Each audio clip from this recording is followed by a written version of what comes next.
जीवन साथी सिर्फ एक शरीर ही नहीं, और भी बहुत कुछ है। जब भी किसी को पसंद करें, पूरा ही पसंद करें। प्रेम समग्र ही होता है। हमारे पारिवारिक जीवन में हमें भूल जा कर जाते हैं कि सदस्यों की कोई बात पसंद करते हैं तो कोई नापसंद। बाकी रिश्तों में बात ढकाई जा सकती है, परंतु पति-पत्नी के बीच जब समग्रता ना हो, तो वैवाहिक जीवन में नैराश्य आता है। ऐसे में अपनी-अपनी प्रभुता और शान के लिए दोनों एक-दूसरे के प्रतिद्वंदी हो जाते हैं। 3 काम इन दोनों के रिश्तों के बीच घातक होंगे। पहला, एक-दूसरे पर प्रभुत्व न जमाएँ। दोनों एक-दूसरे के जज़्बात को जानें, एक-दूसरे को जायदाद न मानें। दूसरी बात, आत्मसम्मान को ठेस न पहुँचाएँ और तीसरी बात, निंदा न करें।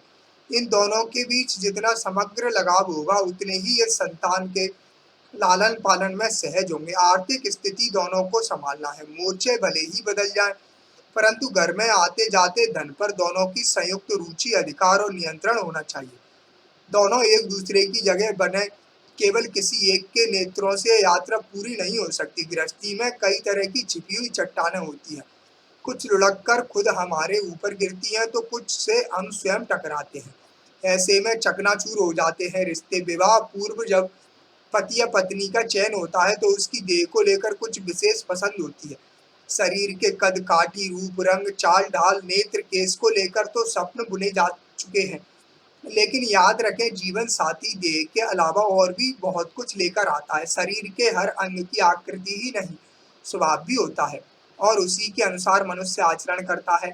नेत्र अपने पीछे गहरी अपेक्षा लेकर आते हैं। नाक क्रोध को व्यक्त करती है। आप केवल शरीर को ही पसंद नहीं कर रहे होते हैं, एक पूरे व्यवहार को जीवन साथी के रूप में स्वीकार कर रहे होते हैं।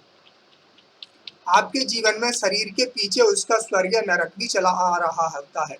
जीवन साथी रूपी जिस बीज को आप बोते हैं, वैसी फसल आने की तैयारी भी रखें।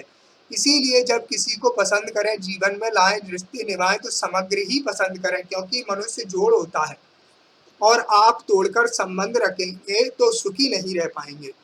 सार, गृहस्थ जीवन में पति और पत्नी के संबंध एक दूसरे को स्वीकार करने की क्षमता पर निर्भर करते हैं। व्यक्ति मात्र शरीर ही नहीं होता, बल्कि उसकी सोच और आचरण भी होता है। यही संपूर्ण व्यक्तित्व है। सीताराम।